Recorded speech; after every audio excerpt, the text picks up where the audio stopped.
Good morning dear students, I am Ritu Gupta, your dear subject teacher. आज हम class 5th की नैतिक शिक्षा की बुक का अध्ययन करेंगे, जिसके अंतर्गत आज हम पढ़ेंगे लेसन नंबर 2 गायत्री मंत्र का महत्व। लेसन नंबर 1 का वर्क कंप्लीट हो चुका है। जिस स्टूडेंट ने वर्क कंप्लीट नहीं किया है वो अपना कार्य कंप्लीट करके मैम को चेक कराएंगे। ओके स्टूडेंट्स, सभी स्टूडेंट्स अपनी बुक में देखेंगे और ये वाला वीडियो देखकर पढ़ेंगे। लेसन नंबर 2 है आपका गायत्री मंत्र का महत्व। गायत्री मंत्र बोलेंगे सभी स्टूडेंट्स। ओम भूर्भुवस्वः तत्सवितुर्वरेण्यं भर्गो देवस्य धीमहि धियो यो नः प्रचोदयात्। इस तरह से आपको मंत्र का उच्चारण करना है और अपने मम्मी पापा को याद कर सुनाना है। इसका अर्थ है, हे रक्षक सर्वाधार दुख विनाशक, अर्थात दुखों को मिटाने वाले, सुखदाता प्रभु मतलब सभी को सुख देने वाले, स्वयं प्रकाशमान जो स्वयं प्रकाशित है, आपके उस अपनाने योग्य तेज को मतलब जो तेज आप धारण करते हैं उसको तेज को हम धारण करें। मतलब जैसे आप प्रकाशित होते हैं वैसे हम भी प्रकाशमान हो, जो हमारी बुद्धियों को सन्मार्ग की ओर प्रेरणा देता रहे। ठीक है, इसका महत्व जानेंगे अब। गायत्री मंत्र चारों वेदों का सार है। संस्कृत भाषा के अंतर्गत कितने वेद होते हैं बच्चों? 4 वेद होते हैं। और गायत्री मंत्र जो है उसको क्या बताया गया है? वेदों का इन चारों वेदों का सार बताया गया है। यह गुरु मंत्र है। अब जो गायत्री मंत्र है वो क्या है? गुरु मंत्र है। इस मंत्र में परम पिता परमात्मा से प्रार्थना की गई है कि हे प्रभु, हमारी बुद्धि को सन्मार्ग पर चलने की प्रेरणा दें। इस मंत्र की महिमा बताते हुए स्वयं वेद ने कहा है कि यह द्विजों को पवित्र करने वाला है। मतलब जो इस मंत्र को पढ़ता है उससे मंत्र के पढ़ने से क्या हो जाते हैं? द्विज मतलब ब्राह्मण पवित्र हो जाते हैं। और इस मंत्र के पढ़ने से क्या क्या प्राप्त होता है वो भी देखेंगे हम। आयु, प्राण, प्रजा, पशु द्रव्य, कीर्ति और ब्रह्म ज्ञान को देने वाला है। इनसे हमको इत्यादि चीज़ों की प्राप्ति होती है।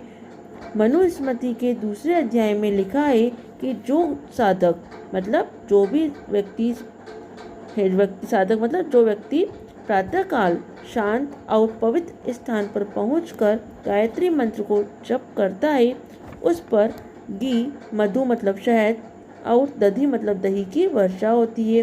अर्थात उसे पौष्टिक और स्वादिष्ट तथा हितकर है वह भोजन की जी भर प्राप्ति होती है। उसको जी भर का वो भोजन प्राप्त होता है। ओके स्टूडेंट्स, कहा जाता है कि इस गायत्री मंत्र के जप से स्वामी विरजानंद को उस ज्ञान की प्राप्ति हुई थी जिसके द्वारा वे दयानंद जैसे शिष्य की देश और जाति की सेवा के लिए तैयार कर पाए थे।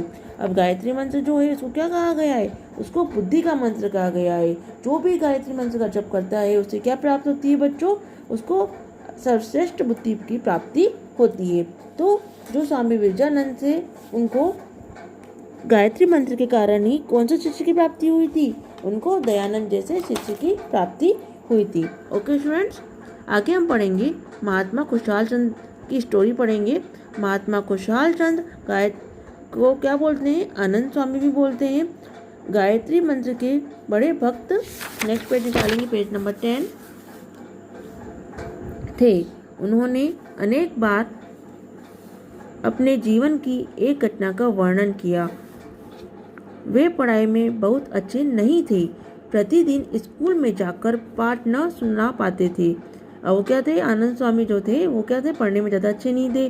तो वो जब पढ़ने में अच्छे नहीं थे तो वो लर्न भी नहीं कर पाते थे। तो क्या होता था? इस कारण उन्हें बेंच पर खड़ा होना पड़ता। बेंच पर खड़ा मतलब उनको पनिशमेंट मिलता था। अध्यापक की ओर से शिकायत पत्र भी घर पहुंचते थे और उनकी कंप्लेंट पे कंप्लेंट क्या होती थी? घर पे पहुंचती थी कि वो पढ़ाई नहीं करते हैं, है ना। जो बच्चे पढ़ाई नहीं करते उनकी कंप्लेंट जाती है ना घर पे, तो उनकी भी जाती थी। एक बार वे बहुत दुखी थे।